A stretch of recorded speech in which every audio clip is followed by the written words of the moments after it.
बच्चों, welcome to निशान digital. Paper हो चुका है सीबीएसई का केमिस्ट्री, बड़ा ही इजी पेपर आया था बेटा।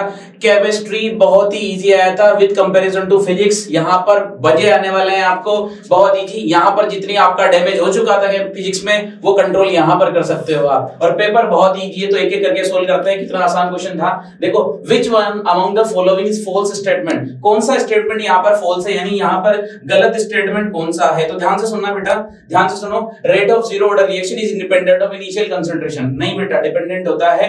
Half life of zero order reaction is inversely proportional to rate constant.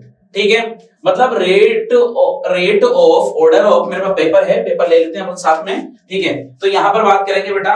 पहला जो क्वेश्चन है वो ये कह रहा है कि इसमें से कौन सा गलत स्टेटमेंट है। तो मोलिकुलरिटी ऑफ रिएक्शन में भी जीरो नहीं हो सकती बेटा, ये ध्यान रखना।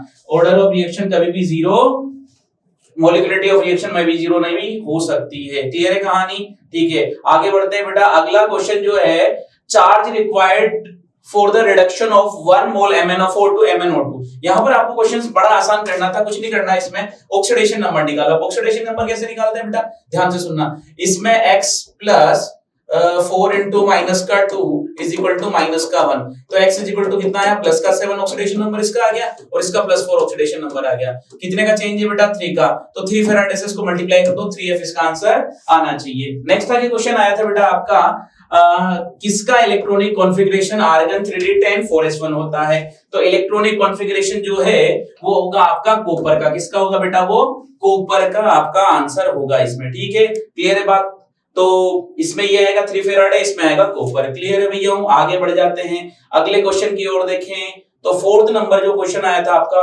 अच्छा, एक और चीज, ये सबसे बड़ी अच्छी बात है कि निशांस क्लासेस की जो टेस्ट सीरीज थी उसमें मोस्टली प्रोबेबली पूरा पेपर मिल चुका है। ये हमारे लिए सबसे बड़ी उपलब्धि है, जहां पर हमने पूरा पेपर कंप्लीटली एचडी सोल्व करवाया है। कोई बाहर से एक भी क्वेश्चंस नहीं आए हैं, सारे क्वेश्चंस वही आए हैं जो हमारे टेस्ट सीरीज में अवेलेबल थे। ठीक है, number of molecule that react with each other in an elementary reaction is measured. Is molecularity of reaction बोलते हैं इसको। सेम टेस्ट सीरीज के उठ के क्वेश्चन आए हैं बेटा, एक भी क्वेश्चन यहाँ पर ऐसा नहीं है ये जो डायरेक्ट इनडायरेक्ट हमारे टेस्ट सीरीज में अवेलेबल थे। क्लियर है बात? डायमैग्नेटिक स्पीसीज, ये सीधा उठ के क्वेश्चन आया हमारे टेस्ट सीरीज से। NiCN4 2 माइनस, यहाँ पर क्या होगा, क्योंकि ये देखो बेटा वीक लिगेंड है, वीक फील्ड लिगेंड है, तो ये करेगा नहीं। ये करेगा, पेयरिंग तो कराएगा, लेकिन फिर भी इस पे अनपेयर्ड इलेक्ट्रॉन रह जाएंगे, इसमें भी रह जाएंगे, और इसमें तो नहीं रहेंगे बिल्कुल, क्योंकि DsP2 इसका इलेक्ट्रॉनिक कॉन्फ़िगरेशन यहाँ पर होगा। नेक्स्ट आगे बात करेंगे, नंबर 6 क्वेश्चन जो आया था अपना बेटा, वो क्या बोल रहा है, द कॉम्प्लेक्स आयंस CONH3 का whole 5 NO2 plus and CONH3 का ONO। बेटा कौन सी आइसोमेरिज्म है? अरे ये तो सबको ही पता है, इस क्वेश्चन को तो कोई भी बेटा कर देगा, लिंकेज आइसोमेरिज्म, क्योंकि यहाँ पर क्या हो रहा है, एम्बिडेंटेड लिगेंड आया है। कितना आसान क्वेश्चन था भाई, जो कि आराम से बच्चे इसको टिक करके आ सकते थे। बेटा केमिस्ट्री आपके लिए बहुत वरदान आई है, ये समझ के चलना कि बहुत बढ़िया क्वेश्चंस आए हैं। ठीक है, अगला देखो बेटा, what will be formed after oxidation reaction of secondary alcohol with chromic. अब मैंने बोला था बेटा ये क्वेश्चन सेम एमसीक्यूज का ही क्वेश्चन है अपना टेस्ट सीरीज का। देखना, CrO3 से जब रिएक्शन करवाई तो हमेशा याद रखना 2 डिग्री अल्कोहल क्या बनाता है, 2 डिग्री अल्कोहल आपका हमेशा कीटोन बनाता है। क्या बनाता है बेटा, 2 डिग्री अल्कोहल कीटोन बनाना है। क्लियर है? आगे बढ़ जाते हैं। Which is correct IUPAC name? IUPAC name पूछा है बेटा इसने, तो IUPAC नेम क्या होगा, ध्यान से सुनना भाई। देखो यहां से नंबरिंग कर देता हूं मैं, 1 2 3 4 5 6। तो नाम क्या होगा इसका? इसका नाम होगा 1-क्लोरोफोल मिथाइल बेंजीन। बिल्कुल एकदम करेक्ट आंसर है आपका सी वाला। ठीक है, आगे बढ़ जाते हैं बेटा। अगला क्वेश्चन जो कह रहा है आपका, वो क्या कह रहा है, ध्यान से सुनना। ये पूछ रहा है कि विच of the following is example of denaturation of protein. Proteins में क्या चेंज किया आपने, उसकी स्ट्रक्चर्स में, उसकी प्रॉपर्टीज में चेंज होता है। तो क्लोटिंग ऑफ ब्लड नहीं हो सकता, बाकी कोगुलेशन ऑफ एग और यहाँ पे कर्डिंग ऑफ मिल्क, दोनों ही आंसर आपके बिल्कुल करेक्ट बैठते हैं। यहाँ पर दोनों ही आंसर आपके करेक्ट बैठते हैं। ठीक है, the conversion of phenol to salicylic acid, salicylic aldehyde हो तो राइमोटिमान, और यहाँ पर अगर आपका सैलिसिलिक एसिड हो तो यहाँ पर बनेगा कोल्बे रिएक्शन, और सैलिसिलिक एल्डिहाइड हो तो राइमोटिमान रिएक्शन यहाँ पर आती है बेटा। ठीक है, नेक्स्ट आगे देखो, घुमाने के लिए बस थोड़ा सा घुमाया है क्वेश्चन को। कितना सा घुमाया है, scurvy is used in deficiency. अब यहाँ पर स्कर्वी के लिए आपको देखो एस्कॉर्बिक एसिड होता है, उससे क्या हो जाता है बेटा, आपको स्कर्वी डिजीज हो जाता है। कौन सा डिजीज हो जाता है, एस्कॉर्बिक एसिड की डेफिशिएंसी से। नेक्स्ट अगला क्वेश्चन है न्यूक्लियोटाइड्स आर जॉइंड बाय, कौन सा होता है बेटा? तो वो होता है आपका फोस्फोडाइएस्टर लिंकेज। क्या होता है बेटा? फोस्फोडाइएस्टर लिंकेज यहां पर आना चाहिए आपका आंसर। ठीक है, हम यहां तक भी कर चुके थे, अगले यहां पर हो चुके हैं। अगला जो क्वेश्चन आएगा आपका असर्शन और रीजन का क्वेश्चन है, बड़े आसान आसान क्वेश्चन है यहां पर भी। ठीक है, तो आते हैं एक एक करके हम क्वेश्चंस को करते हैं। ऑप्शन तो आपको पता ही होंगे, ऑप्शन कौन कौन से हैं। आप आ जाते हैं क्वेश्चन नंबर 13 पे। क्या कह रहा है क्वेश्चन नंबर 13? ध्यान से सुनना।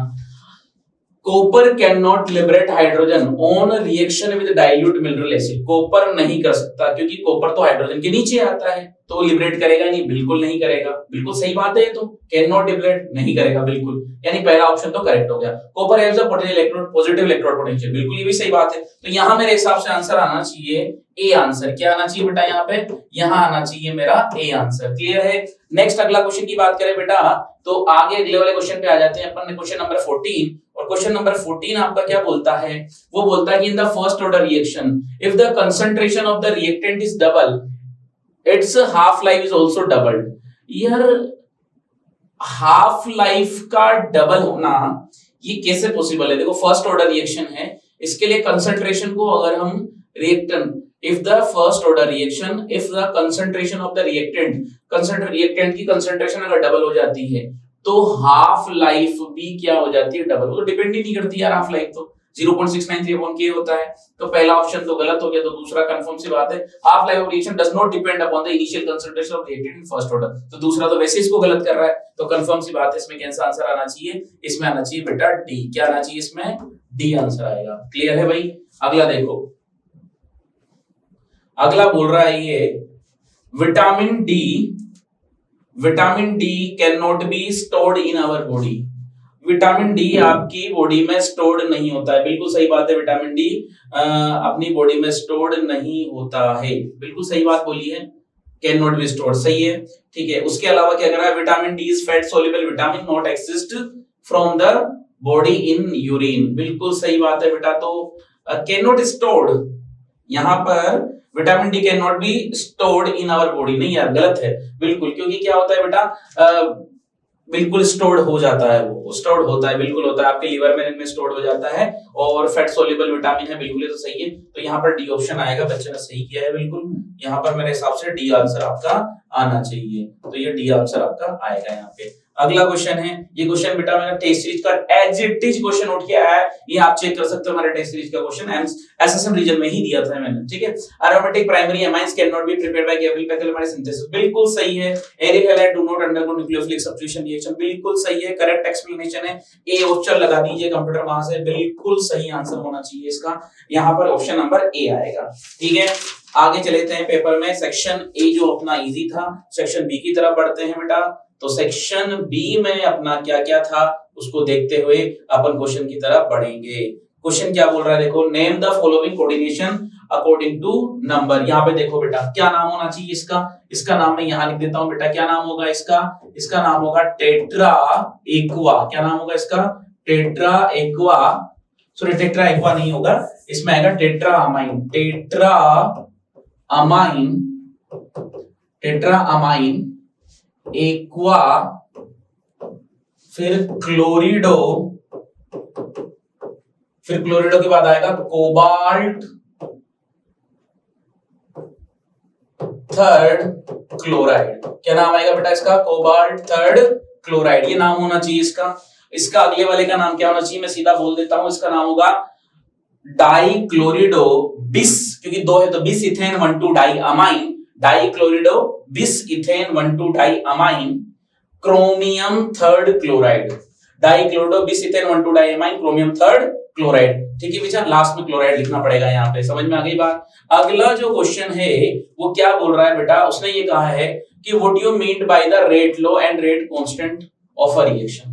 आप रेट लॉ और रेट कांस्टेंट से क्या समझते हैं? तो सबसे पहले रेट लॉ का मतलब क्या होता है, तो ध्यान रखना, कोई भी रिएक्शन दे रखी है आपको, AA plus BB gives CC plus DD। तो ये रिएक्शन जब भी आपको दे रखी है, आपको करना क्या है, ध्यान से सुनना, rate low R is proportional to K A की पावर X और B की पावर Y, ये रेट लो है आपका।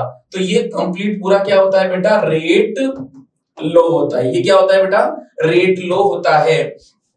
और यहां पर जो के है वो क्या है बेटा, आपका रेट कांस्टेंट। क्या है बेटा, वो रेट कांस्टेंट। क्लियर है कहानी, बस इतना सही है इसमें।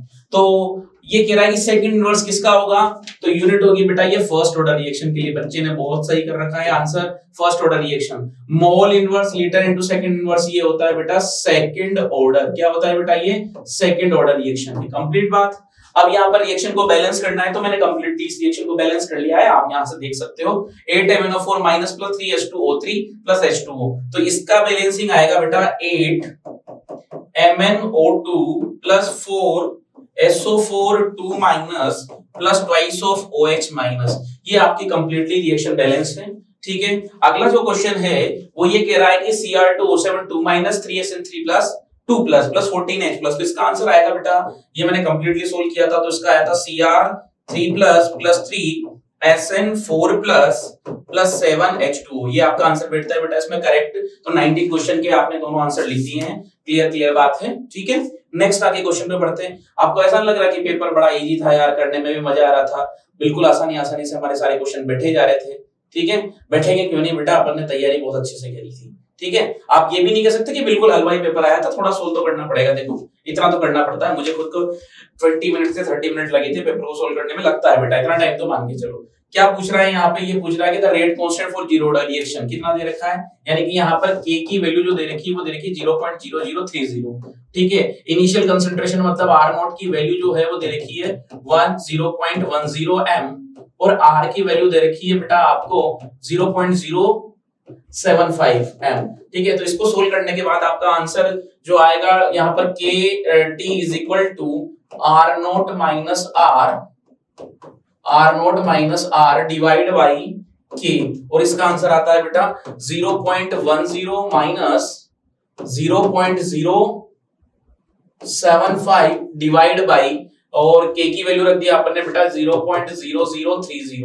तो फाइनल आंसर इसमें आ रहा है 8.3 सेकंड। क्या आंसर आया बेटा इसका, 8.3 सेकंड। अगला क्वेश्चन जो है वो बहुत आसान क्वेश्चन है बेटा, तो ये मैंने पूरा कंप्लीटली सोल्व किया है। इसमें दिखा हुआ है रेट डिकम्पोजिशन, तो decomposition of NH3 on platinum surface is zero order reaction. ठीक है, जीरो ऑर्डर रिएक्शन हो तो कोई दिक्कत नहीं है। What are the rate of production of N2 and H2 if K is equal to इतना दे रखा है। तो ध्यान से सुनना बेटा, N2 और H2 की प्रोडक्शन रेट निकालनी है आपको, तो क्या करना पड़ेगा आपको, ध्यान से सुनना। यहां पर हम एक काम करते हैं, K की वैल्यू आपको दे रखी है, फॉर्मूला लगाते हैं अपन, twice of NH3 gives N2 plus 3H2। ये आपका फॉर्मूला है। इसके लिए हो जाएगा minus D by D T 1/2 NH3। ठीक है, और इसके लिए दे रखा है बेटा यहां पर, इसका दे रखा है D by D T N2, और ये दे रखा है बेटा 1/3 d by dt of H2O is equal to K। ठीक है, तो आपको जिसकी वैल्यू निकालनी है उसको K के बराबर कर दो, कुछ नहीं करना आपको। तो मुझे जैसे H2 की वैल्यू निकालनी है, तो यहां से H2 मेरा आ जाएगा H2, और यहां पे कितना था H2 है ना, ये 3H2, ये 3, तो यहां से इसको 3 को मल्टीप्लाई कर देंगे, तो d by dt of H2O, H2 sorry only H2 है, तो क्या आ जाएगा यहाँ पे 3 इंटू K की वैल्यू कितनी रखी बेटा 2.5 into 10 to the power minus का 4। तो इसका फाइनल सोल्व करने पे आंसर आ रहा है बेटा 7.5 into 10 to the power minus का 4 m। ठीक है, ये आंसर आ रहा है बेटा इसको सोल्व करने पे। ठीक है, और N2 का भी निकालना चाहो तो N2 का कैसे निकालोगे, ये आपका N2 है। ठीक है, डायरेक्ट जितना है उतना ही आ जाएगा N2 का, कोई दिक्कत है ही नहीं इसमें, तो नॉर्मल जैसा है वैसा का वैसा आ जाएगा। अगले जो क्वेश्चन है वो कुछ रीजन बेस्ड क्वेश्चन है, तो वो भी कर लेते हैं अपन। अगला क्वेश्चन जो है बेटा 21 नाम का क्वेश्चन जो है वो कहना क्या चाह रहा है, इसको देख ही लेते हैं। भाई साहब आप कहना क्या चाहते हो, पेराक्लोरो नाइट्रोबेंजीन, ये पेराक्लोरोनाइट्रोबेंजीन, यानी पैरा का मतलब है ये बोल रहा है ये NO2, parachloronitrobenzene react with aqueous NaOH 443 kelvin, test रिच का सीधा क्वेश्चन।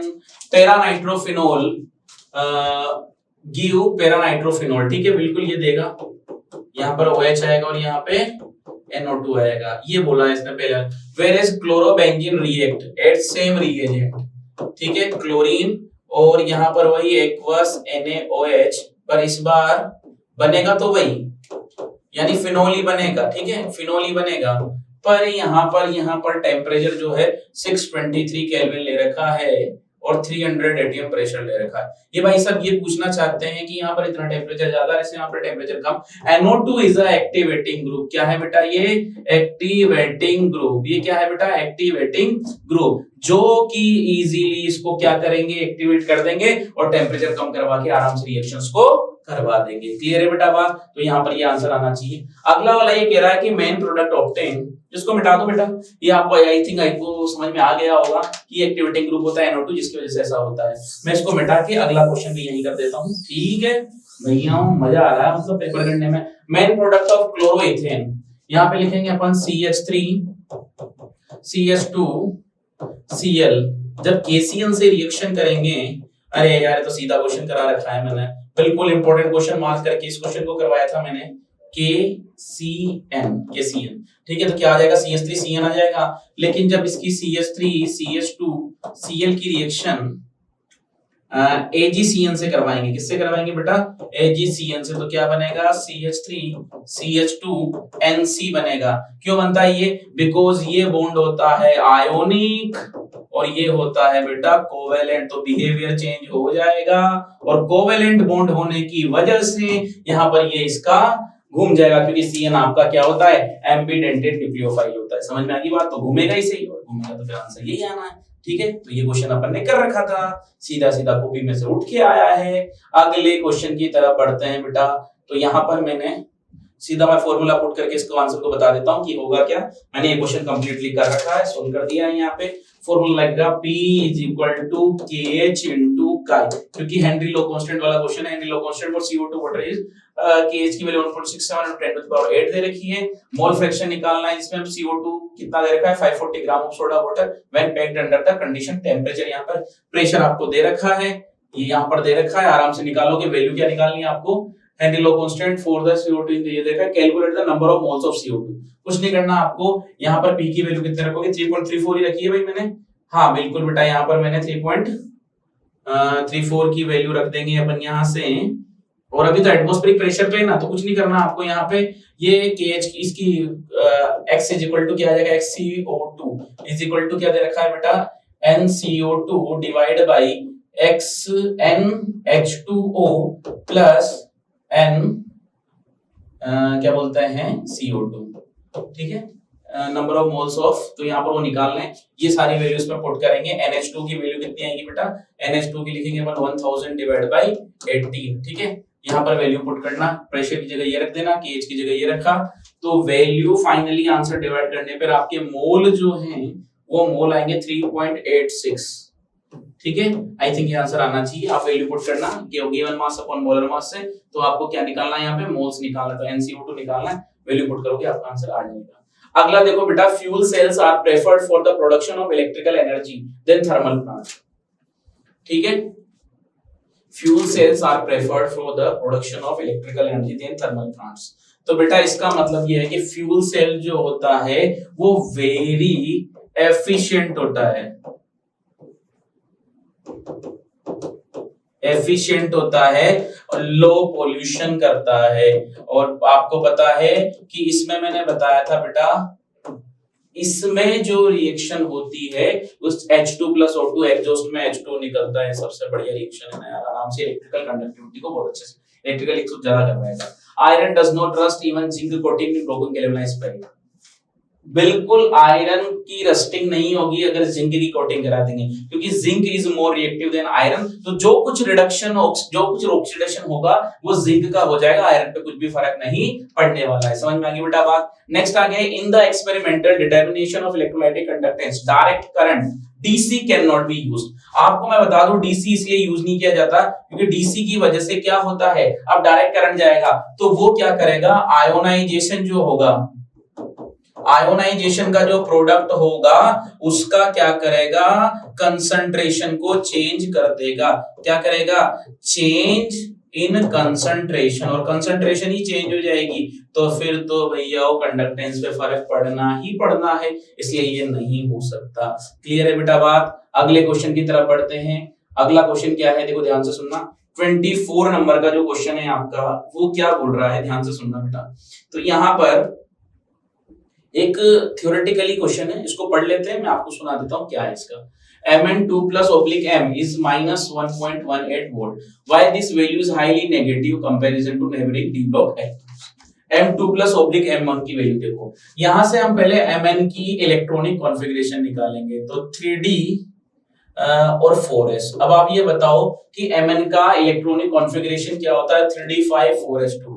जैसे आप इसमें Mn2 प्लस करोगे बेटा, ये क्या करेगा, D5 का इलेक्ट्रॉनिक कॉन्फ़िगरेशन अटेन कर लेगा, विच इज मोर स्टेबल। तो ये दो इलेक्ट्रॉन आसानी से डोनेट करना चाहेगा, जैसे ही दो इलेक्ट्रॉन को डोनेट करेगा 3d5 कर लेगा, इस वजह से यहाँ पर क्या होता है, ये नेगेटिव होता है। What is length anode contraction? आपको पता है लेंथ एनोड कॉन्ट्रैक्शन का मतलब होता है रेगुलर डिक्रीज इन साइज। क्या होता है बेटा, रेगुलर डिक्रीज इन साइज, जिसकी वजह से क्या होता है, लेंथ एनोड के जो एलिमेंट है, जो आपके 14 एलिमेंट्स है, वो बाहर निकल जाते हैं, जिसे क्या बोलते हैं, लेंथ एनोड कॉन्ट्रैक्शन। ठीक है।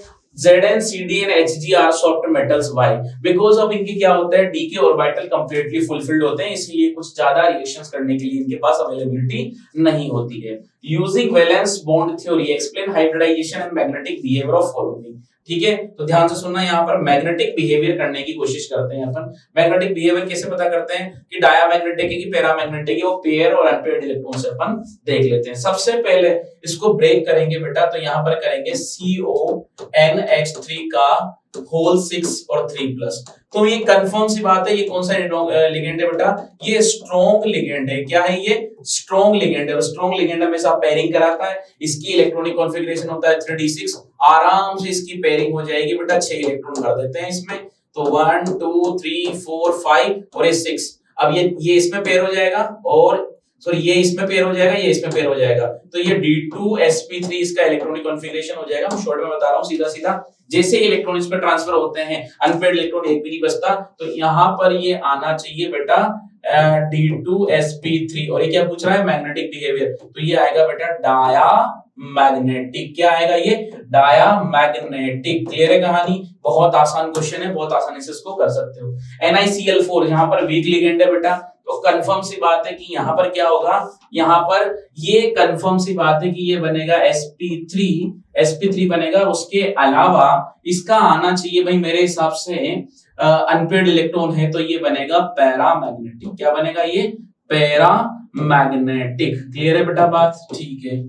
अच्छा, right the electronic configuration of D5 ion when delta not is greater than P। इसका मतलब क्रिस्टल फील्ड स्प्लिट लाइनेशन एनर्जी ज्यादा है, तो कंफर्म सी बात है कि यहाँ पर डेल्टा P का मतलब ये हुआ। तो इलेक्ट्रॉनिक कॉन्फ़िगरेशन मैंने लिख के लाया हूं बेटा, T2g की पावर 5 और Eg की पावर क्या हो जाएगी बेटा, 0 हो जाएगी, यानी कि सारे के सारे इलेक्ट्रॉन 5 में भरे जाएंगे। बिकॉज ऑफ ये क्या है, स्ट्रॉन्ग फील्ड इलेक्ट्रॉन है। क्या है बेटा, स्ट्रॉन्ग फील्ड लिगेंड्स में आएगा ये। ठीक है।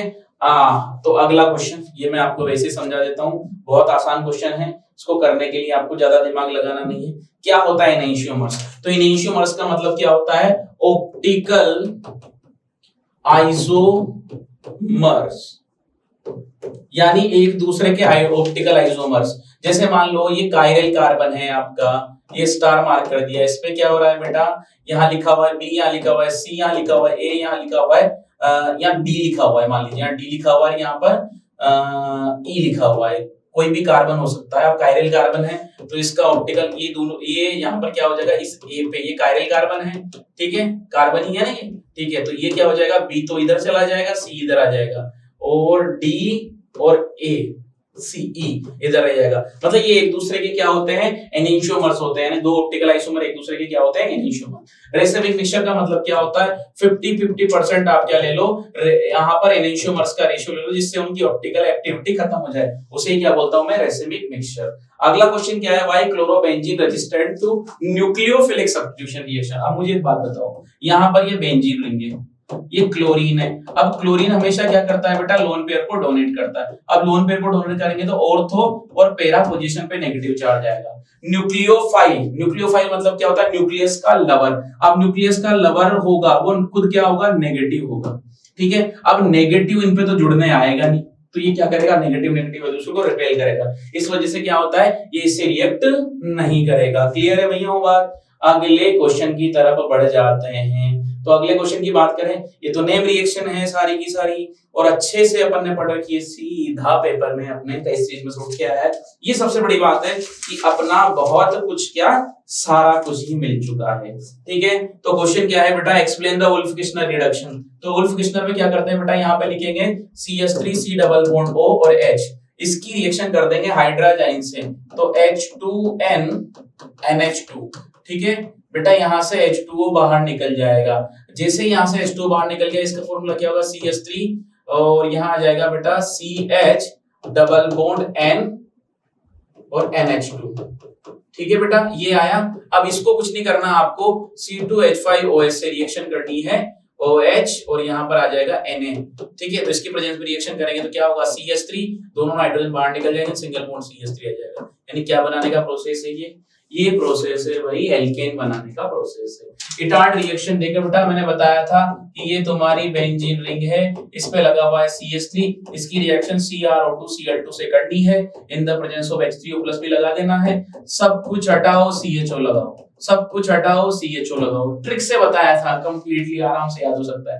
Cannizzaro reaction HC double bond OH, जिसमें अल्फा हाइड्रोजन नहीं होते हैं, उस रिएक्शन की बात कर रहे हैं, ठीक है। और यहाँ पर ये क्या हो गया, कंसंट्रेट NaOH से रिएक्शन करवाई, तो एक तो बनेगा HC डबल बॉन्ड ONA और एक बनेगा बेटा एल्कोहल, क्या बनेगा, CH3OH। क्लियर है बेटा, एक बनेगा HC डबल बॉन्ड ONA और एक CH3OH। क्लियर है कहानी, बहुत आसान क्वेश्चन था बेटा। अगला जो क्वेश्चन आया वो बड़ा आसान था यार, मतलब मेरे को ऐसा लग रहा है कि इस पेपर में इन्होंने लेवल भी दिया, पर जो बच्चा पढ़ के गया होगा उसके लिए कोई लेवल नहीं था, ठीक है, क्योंकि आसान था पेपर, कहीं न कहीं माना जाए तो पेपर बड़ा आसान था। तो अगले वाले पे चलते हैं, ठीक है। तो अगले क्वेश्चन में क्या है, CH3 C डबल OH, बेटा OH हटाओ Cl लगाओ, तो क्या आ जाएगा, CH3 C double bond O और ये Cl। इसकी PDBSO4 से करेंगे तो H2 की प्रेजेंस में होती है बेटा, तो यहाँ से H और ये H, तो HCl बाहर निकल जाएगा, ये HCl बाहर निकल गया, तो क्या बना बेटा, ये बना आपका CH3 C double bond O और ये H। अभी थोड़ी देर पहले कल के निपटे इसको, H2N और NH2, तो ये रिएक्शन करवाई बेटा मैंने आपसे, तो ये H2O बाहर निकल गया, तो रिएक्शन हुई CH3 CH double bond N और ये NH2, ठीक है। अगर आगे भी ये बोलता तो मैं इस रिएक्शन को आगे भी कर देता। क्लियर है बात। डाइआइसोब्यूटाइल एल्यूमिनियम हाइड्राइड से रिएक्शन करनी थी, हम तो इसको दही बल्ला बोलते हैं, ठीक है। तो रिएक्शन क्या थी बेटा, ध्यान से सुनना, कुछ नहीं करना आपको। यहाँ पर ये जो बनेगा ये बन जाएगा, इससे कराने पर रिएक्शन बनेगी CH3 C double bond O और ये H। अब इसकी डाइल्यूट NaOH रिएक्शन कराई, अरे ये तो एल्डोल कंडेंसेशन है। पेपर बिल्कुल उठ के आ रहा है भैया, थोड़ी सी मेहनत कर ली होती तो आपको इस क्वेश्चन में कुछ करने की जरूरत ही नहीं होती, क्योंकि सीधा सीधा पेपर पे से क्वेश्चन उठ के आए हैं जो कि हमारे टेस्ट सीरीज के होने वाले थे। इसीलिए कहता हूँ निशान से ज्वाइन करिए और अपने फ्यूचर के लिए निश्चिंत रहिए, क्योंकि हम हैं, निशान है तो सब कुछ मुमकिन हो ही रहा है। प्रत्यक्ष को प्रमाण की आवश्यकता नहीं है। OH यहां से हट जाएगा, H यहां से हट जाएगा, क्या बनेगा, गर्म करने पे CH3 CH double bond CH C double bond O और ये H। आप मिला के देखना, टेस्ट सीरीज के सारे पेपर मिलेंगे। बताओ यार क्या क्वेश्चन आए थे, मतलब सीधे सीधे वही फोड़ के आ रहे हैं बच्चे तरीके से, यही होता है बेटा। अब बात करते हैं बेटा नेटिव प्रोटीन की, ठीक है। वो प्रोटीन जो क्या होते हैं, नेचर में अकर होते हैं, क्या होते हैं, नेचुरली क्या होते हैं, अकर होते हैं। नेचुरली आप उनको फाइंड आउट कर सकते हैं, तो क्या होते हैं, नेटिव प्रोटीन होते हैं। अब मॉलिक्यूल क्या है बेटा, न्यूक्लियोसाइड्स, ये क्या होते हैं, बिल्डिंग ब्लॉक होते हैं, क्या होते हैं बेटा, building block of DNA and RNA। क्या होते हैं बेटा, बिल्डिंग ब्लॉक ऑफ DNA और RNA। क्लियर है कहानी बेटा। एसेंशियल अमीनो एसिड, क्या होते हैं एसेंशियल अमीनो एसिड, ऐसे अमीनो एसिड जो आपकी बॉडी में नहीं बनते हैं, आपको डाइट की उससे लेना पड़ेगा, मतलब कैसे भी करके आपको उसको लेना पड़ेगा ताकि आपकी बॉडी कंप्लीटली क्या करे, इनको आराम से ले पाए, नहीं तो कुछ ना कुछ डिजीज होने के चांसेस बढ़ जाते हैं। एक बहुत बढ़िया आया था, पूरा किस पे दिया था ये, ऑस्मोटिक प्रेशर पे, तो हम इसको तो कर ही सकते हैं। हम सीधे इसके क्वेश्चंस पे चलते हैं बेटा। तो क्वेश्चन क्या बोलता है, तो ध्यान से सुनना, यहाँ पर दिखाया है, अब बताओ यार, क्वेश्चन देखो आप, क्या हलवाई दे दिया, मतलब define reverse osmosis, name one SPM which can be used in the process of reverse osmosis. अरे जिलेटिन, अगर सॉल्यूशन बहुत याद है अपन को, जिलेटिन होती है इसमें, कोई दिक्कत है ही नहीं। रिवर्स ऑस्मोसिस क्या होता है, रिवर्स ऑफ ऑस्मोसिस, ऑस्मोसिस क्या होता है, flow of solvent to solution, flow of solvent to solution side is called osmosis. तो रिवर्स ऑस्मोसिस का जस्ट ऑपोजिट हो जाएगा। अगला क्वेश्चन क्या है, what do you expect to happen when a red blood RBC Virat Kohli आ जाएगा, RBC are placed in the 0.5% NaCl solution. अब आपको पता है कि बेटा यहाँ पर ये जो कंसंट्रेशन है ये क्या है, रेड ब्लड सेल से यहाँ पर कहीं ना कहीं कम है। अब अंदर वाले की ज्यादा है और बाहर वाले की कम है, अंदर वाले की ज्यादा है बाहर वाले की कम है, तो अंदर से बाहर की, बाहर से अंदर की तरफ वो हो जाएगा, और आपके जो सेल्स हैं वो क्या हो जाएंगे, स्वेल अप हो जाएंगे। क्या हो जाएंगे बेटा, स्वेल अप हो जाएंगे, और हो सकता है वो ब्रस्ट हो जाए। क्या हो जाए बेटा, ब्रस्ट हो जाए। समझ में आ गई बेटा, बात क्लियर है। अगला क्वेश्चन देखो, one which of the following have the higher osmotic pressure. अब बताओ नंबर ऑफ सॉलिड पार्टिकल किसके ज्यादा होते हैं बेटा, K++ Cl- K। तो इसमें कितने सॉलिड पार्टिकल हैं, 2, और 2 सॉलिड पार्टिकल है तो कंफर्म सी बात है यही आपका क्या होगा, ये आपका होगा ज्यादा ऑस्मोटिक प्रेशर वाला, क्योंकि नंबर क्या ज्यादा, क्या ज्यादा, नंबर ऑफ सॉलिड पार्टिकल ज्यादा तो ऑस्मोटिक प्रेशर ज्यादा, क्योंकि colligative property directly proportional to number of solid के पार्टिकल होता है। Why osmotic pressure is a colligative property, because of it is depend on the number of solid particle. ऊपर वाले का दे ही रखा था, क्या चोमू क्वेश्चन पूछा है इन्होंने, बिल्कुल आसान सा क्वेश्चन, ठीक है। अगला क्वेश्चन की बात करें, ये भी अमाइंस के बारे में है, बहुत बढ़िया क्वेश्चन दे रखा है, इसमें सारा कुछ आपने पढ़ लिया होगा, मैं सीधा आपको आंसर पे लेके जाता हूं बेटा। आंसर क्या है, ध्यान से सुनना। ये ऐसा पूछ रहा है कि arrange the following increasing order of their basic character, basic character में लिखना है। तो आपको पता है बेटा कि plus I effect directly proportional to basic character, और minus I directly inversely proportional to basic character. अब बस इतना सा काम करना है कॉपी का, सीधा सीधा क्वेश्चन उठ के आया मेरे भाइयों। इसको ए मान लूं, इसको बी मान लेता हूं और इसको सी मान लेता हूं। ध्यान से सुनना, इंक्रीजिंग ऑर्डर में लिखना है सबसे कम। ये कौन सा इफेक्ट लगा रहा है बेटा, प्लस आई इफेक्ट। ये कौन सा लगा रहा है, माइनस आई इफेक्ट। अरे कोई इफेक्ट लगा ही नहीं रहा, तो सबसे कम बेसिक कौन होगा, माइनस आई इफेक्ट वाला, तो बी वाला सबसे कम होगा। फिर कौन आएगा, ए वाला, और फिर कौन आएगा, सी वाला। क्लियर है बेटा बात, इतना ही तो आंसर था, कुछ करना ही नहीं था। Why pKb value of aniline, aniline की pKb value then of the methylamine. मुझे एक बात बताओ बेटा, पीकेबी की वैल्यू जितनी ज्यादा होगा बेसिक उतना कम होगा। क्या होगा, बेसिक उतना कम होगा। अब ध्यान से सुनना, अगर बेसिक कम है इसका मतलब है, आप जानते भी हो कि एनिलीन जो होता है ना वो लेस बेसिक होता है एथिलामाइन से। क्या होता है बेटा, एथिलामाइन से लेस बेसिक होता है, यानी ये ज्यादा बेसिक होगा और ये कम बेसिक होगा। क्लियर है कहानी, इतना ही तो था यार, बड़ा आसान था भाई, मतलब पेपर करने में भी मजा आ रहा था,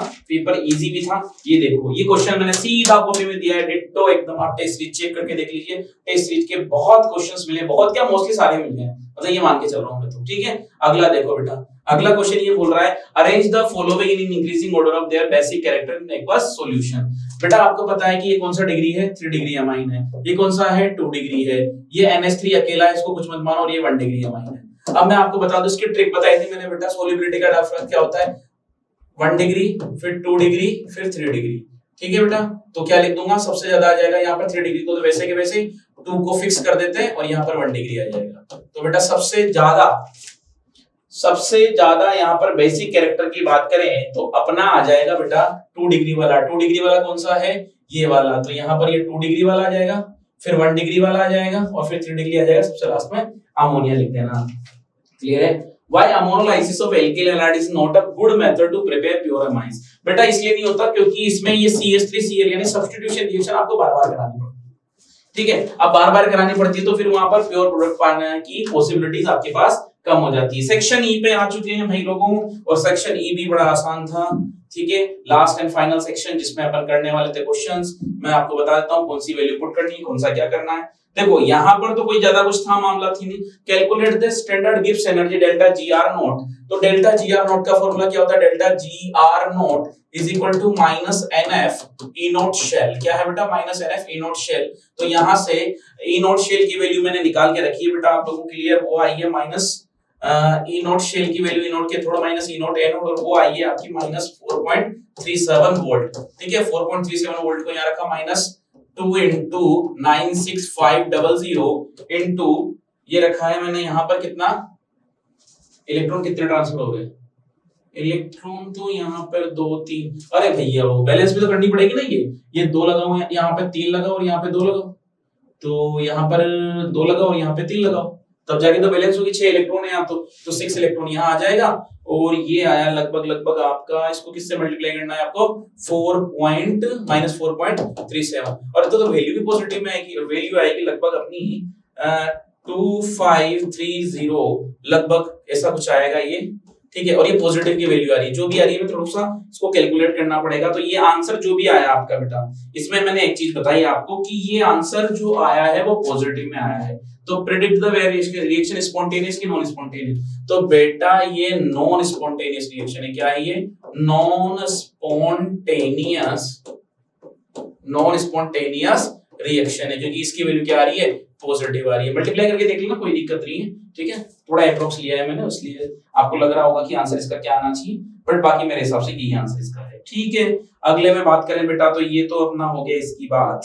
फिर अगला जो क्वेश्चन कह रहा है वो क्या बोल रहा है, अगले क्वेश्चन पे चल जाते हैं अपन। Tarnished silver contain Ag2S. Can this tarnish by removed by placing tarnished silverware in an aluminium pan containing an inert electrolyte solution such as NaCl? The standard electrode potential for half life. तो standard electrode potential of half life की बात करें तो ये बड़ा आसान सा question लग रहा है मुझे। इसमें कुछ नहीं करना, आपको इनोट शेल निकालना है। तो इनोट शेल का फॉर्मूला क्या होता है बेटा, इनोट शेल का फॉर्मूला होता है E naught cell is equal to E naught cathode minus E naught anode. तो ये तो बड़ा आसान सा क्वेश्चन है, एनोड हो गया, ठीक है। तो इसका आंसर मैं लाया था माइनस 0.71 माइनस 0.166, तो ये फाइनल आंसर आएगा मेरा प्लस का 0.95, यानी कि ये तो पॉजिटिव वैल्यू आएगी, ठीक है, कोई दिक्कत नहीं। अगला जो क्वेश्चन है वो सेल पोटेंशियल के बारे में। भाई ये तो यार तुम मतलब क्या ही करके आए होंगे, तुम्हें तो ऐसा भगवान को ही नमन किया होगा कि मजे ही आ गए। मतलब देखो बेटा, सेल पोटेंशियल क्या बोल रहा है, तो सेल पोटेंशियल क्या होता है, अरे भैया इलेक्ट्रोड का डिफरेंस होता है, दो इलेक्ट्रोड के बीच के होने वाला डिफरेंस को सेल पोटेंशियल बोलते हैं। फ्यूल सेल जानते हो बेटा क्या होता है, fuel cell Apollo space program में काम आता है। याद करो ऐसा कुछ बनाया था मैंने, ऐसा कुछ, यहाँ से H2 आ रहा था, यहाँ से O2 आ रहा था, ये यहाँ पे ये सेल बना दिया था, यहाँ पर H2 बाहर निकल रहा था, नेगेटिव और पॉजिटिव एनोड कैथोड की बात करी थी, सेल बनाया था, ठीक है।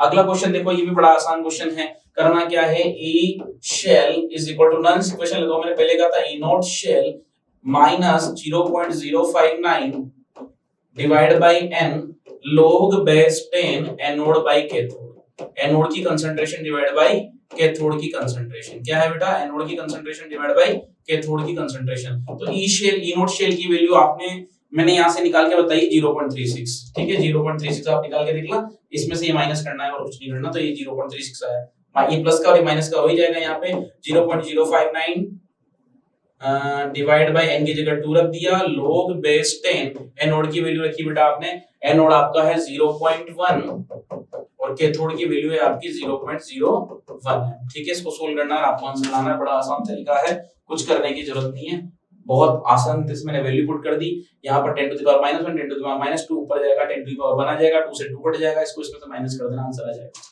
ठीक है भैया। तो ये तो आसान था क्वेश्चन। अगले पे आ जाते हैं भाई, अगला क्वेश्चन। वाह जी वाह, क्या क्वेश्चन आया है, इसको सोल्व करूंगा यार, जगह बताओ पहले मेरे को, यहाँ पे थोड़ी जगह कम पड़ेगी, क्वेश्चन बड़ा अच्छा था। ऑर्गेनिक कंपाउंड है बेटा जिसका मॉलिक्यूलर फॉर्मूला है C2H6O।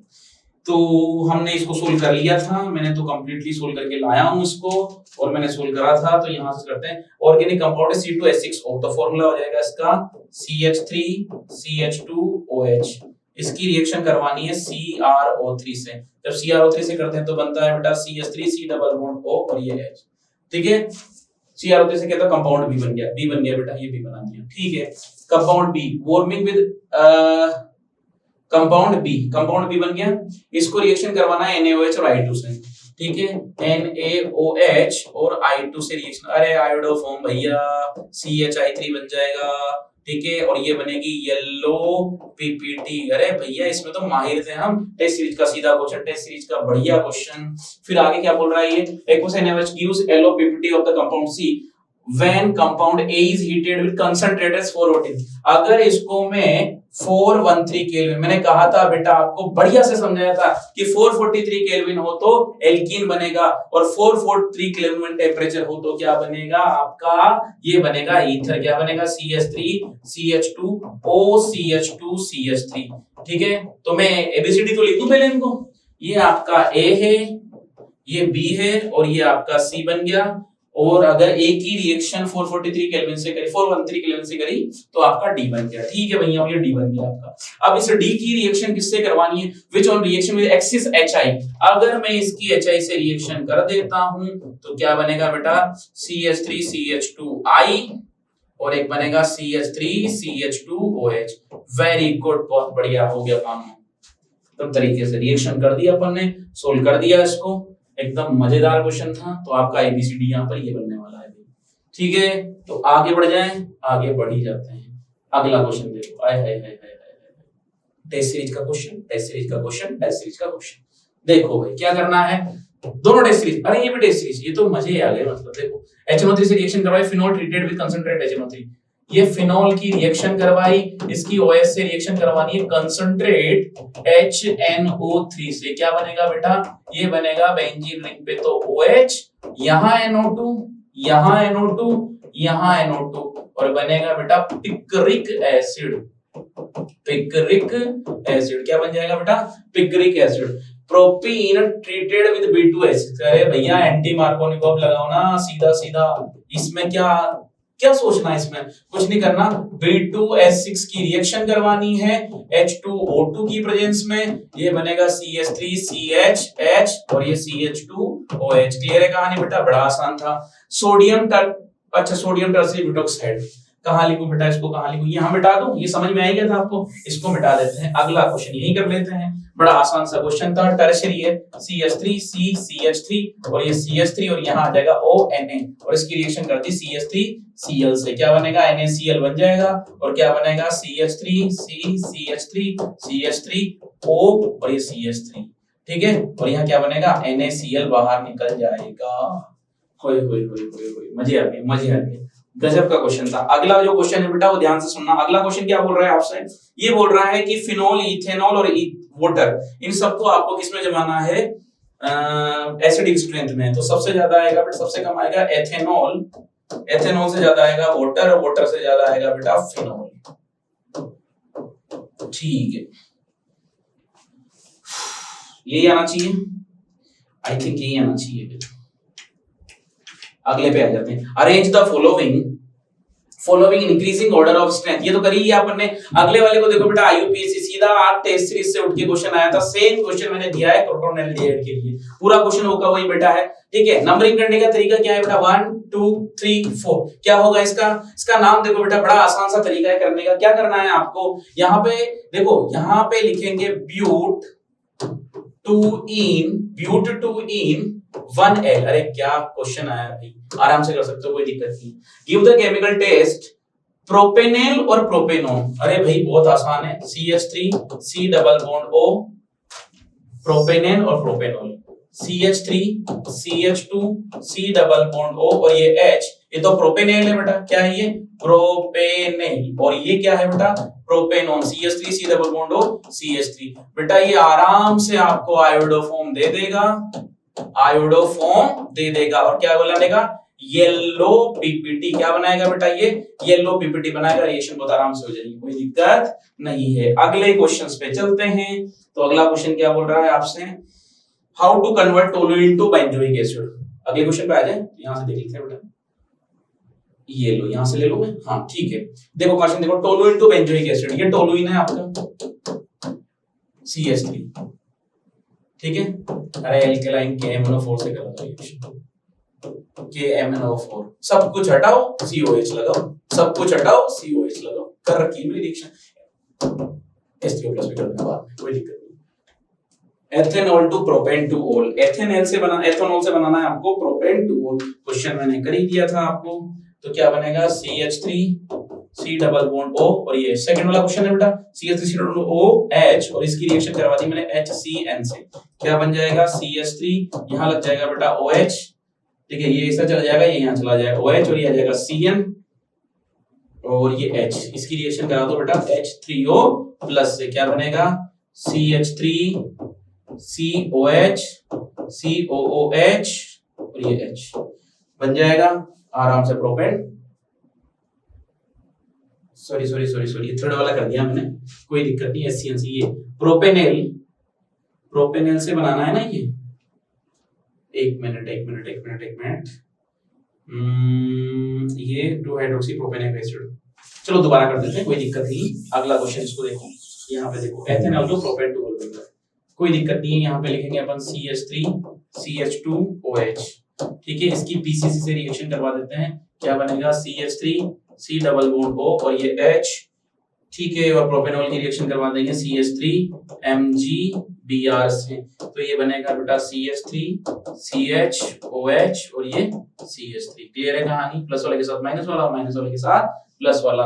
अगला वाला क्वेश्चन जो प्रोपेनेल से बनाना है CH3 CH2 C double bond O और ये H, इसमें बनाना है 2 हाइड्रोक्सी प्रोपेनोइक एसिड, तो इसमें कुछ नहीं करना। अब यहाँ पर क्या करेंगे अपन, वही क्या करेंगे, HCN से रिएक्शन करवा दो बेटा, HCN से रिएक्शन करवाऊंगा तो यहाँ पर ये हो जाएगा, तो HCN से रिएक्शन करवा देते हैं, तो ये हो जाएगा CH3 CH2, मैं इसको और तरीके से भी कर सकता हूँ क्या, इसको कुछ नहीं करना आपको, 2 हाइड्रोक्सी प्रोपेनोइक एसिड, अरे कहाँ दिमाग लगा रहे हो, इसको ग्रिग्नार्ड रिएक्शन से करवा देते हैं ना यार, ठीक है, इसकी रिएक्शन करवाते हैं 2 हाइड्रोक्सी प्रोपेनोइक एसिड, नहीं मैं उसी से कराता हूँ, HCN से करा देता हूँ, तो क्या आ जाएगा CH3 CH2 C, यहाँ जाएगा बेटा OH, यहाँ जाएगा CN, ठीक है, और यहाँ आ जाएगा H, ठीक है, और इसकी इससे रिएक्शन करवा देंगे तो आ जाएगा CH3 CH2 और ये आ जाएगा COOH और ये OH और ये H, बिल्कुल कोई दिक्कत नहीं है, 2 हाइड्रोक्सी प्रोपेनोइक एसिड, ठीक है, आगे बढ़ जाते हैं बेटा। अगला क्वेश्चन देखो, ये भी आसान है भाई, आराम से कर सकते हो, कोई दिक्कत नहीं।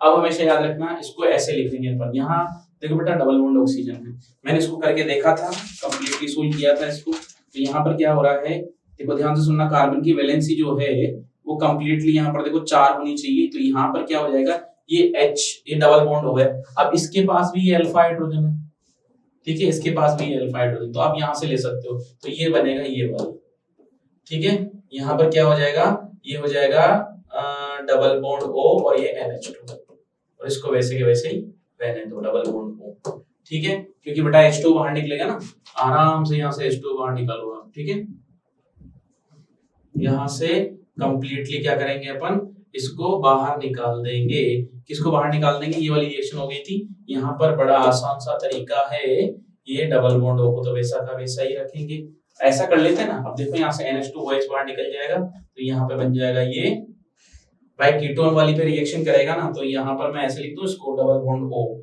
और ये निकल जाएगा यहाँ से HOH, और यहाँ बन जाएगा डबल बॉन्ड ONH2, ठीक है, और यहाँ से डबल बॉन्ड ONH2, इसको मैं ऐसे लिखता हूँ, ये डबल बॉन्ड O और ये यहाँ बन जाएगा ONH2, ठीक है, यही बनना चाहिए तभी काम चलेगा, ठीक है। अगला क्वेश्चन देखते हैं बेटा, ये वाला, तो आई थिंक मेरे हिसाब से ये वाला रिएक्शन होना चाहिए, और ये वाला, यहाँ से क्या करेंगे, इसकी O3 से रिएक्शन करवाएंगे, तो सब एक करेंगे, यहाँ ऑक्सीजन लगा देंगे, क्लियर है, यही बनना चाहिए। आई थिंक इसमें थोड़ा सा मुझे डाउट सा लग रहा है, बट मेरे हिसाब से यहाँ पे डबल बॉन्ड ऑक्सीजन और ये NH2 यहाँ पर यही होना चाहिए, मैंने सोल्व किया था, तो ये कीटोन है और कीटोन की रिएक्शन NH2OH से करते हैं, तो मैं इसको थोड़ा सोल्व करके ही बता देता हूँ आपको, क्योंकि ये CH2, ये C डबल बॉन्ड O और ये CH2 और ये आ गया CH2 और ये CH2। ठीक है, अब जब कीटोन की रिएक्शन ऐसे करते थे तो यहाँ से भाई वो यहीं से निकलेगा, कंफर्म है बात बेटा, क्योंकि यहाँ से H2O निकल जाएगा ना, हाँ तो फिर NNH2 यहीं से जुड़ेगा, कंफर्म सी बात है, या तो फिर ये बनना ही नहीं चाहिए। ठीक है, तो ये तो फिर होगा ही नहीं। ठीक, अगला क्वेश्चन देखते हैं बेटा। अगला लास्ट एंड फाइनल क्वेश्चन क्या है आपका, ध्यान से सुनना अगले वाले क्वेश्चन को। ठीक है भाई, तो ये क्वेश्चन क्या कह रहा है बेटा, तो बड़ा आसान तरीके से क्वेश्चन किया है। देखो कुछ नहीं करना है, यहाँ से ये देख लो, इसमें कुछ आसान तरीका करना है। यहाँ पे OH हटाना है, यहाँ का OH हटाना है, Cl लगाना है।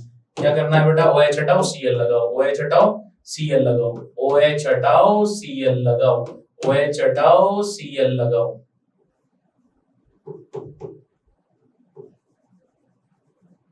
Cl और OH, ठीक है, और ये डबल बॉन्ड हो गया, तो डबल बॉन्ड हो गया ये, बस OH हटाओ Cl लगाओ। इस वाले में क्या करेंगे बेटा, ये NaCN हो जाएगा, कोई दिक्कत नहीं है, यहाँ से NaCl बाहर निकल जाएगा, HCN हो जाएगा, और फिर ये यहाँ पर ये रिंग है और यहाँ पे आ जाएगा C डबल बॉन्ड हो है ना, तो यहाँ तो आ जाएगा OCN, यहाँ आ जाएगा OH और ये H और ये COOH। क्लियर है बेटा बात, यही क्वेश्चन बनेगा यहाँ पे, कोई दिक्कत नहीं है। अगले वाले क्वेश्चन पे चलते हैं बेटा। देखो अगला क्वेश्चन तो, अरे ये तो एनहाइड्रस ElCl3 की प्रेजेंस में रिएक्शन हो रही है, CH3C डबल बॉन्ड O और Cl से। ठीक है, तो ये यहाँ से HCl बाहर निकल जाएगा बेटा, बहुत आसानी से क्वेश्चन को कर सकते हैं। ये एसिडोफिनोल मिल गया। क्लियर है, तो ये आपका सेट नंबर 3 था। पेपर बहुत आसान था बेटा, उस वाले क्वेश्चन में थोड़ा कंफ्यूजन था, पर वो H2 ही निकलेगा मोस्टली यहाँ से। अगर H2 नहीं है तो फिर वो रिएक्शन नहीं करेगा, क्योंकि अल्फा हाइड्रोजन है ही नहीं, तो फिर दूसरे वाले कार्बन से उसको निकालना पड़ेगा। थोड़ा समझ था, बाकी ठीक है, वो दिक्कत नहीं है। ठीक है, और मैं आया था वैसे भी।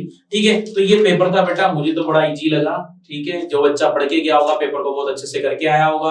पेपर बहुत आसान था, थोड़ी सी मेहनत करोगे तो मुझे लगता कि इस तरह के पेपर आपको सोल्व करने में कोई भी दिक्कत आएगी। फिजिक्स था यार, पर डैमेज कंट्रोल हो चुका है बहुत अच्छे से। और मैंने कहा बेटा निशान से जुड़े रहिए, पूरा पेपर वहीं से बेटा है, सब कुछ चीजें वहीं से आई है, टेस्ट सीरीज पूरी उठ के आई है, सब कुछ क्वेश्चन वहीं से करवाए। ठीक है, तो नेक्स्ट पेपर के लिए आपको best of luck, all the best, अच्छा सा करिए। और केमिस्ट्री का पेपर आई थिंक आपने सबने अच्छा किया होगा। तब तक के लिए बहुत बहुत धन्यवाद।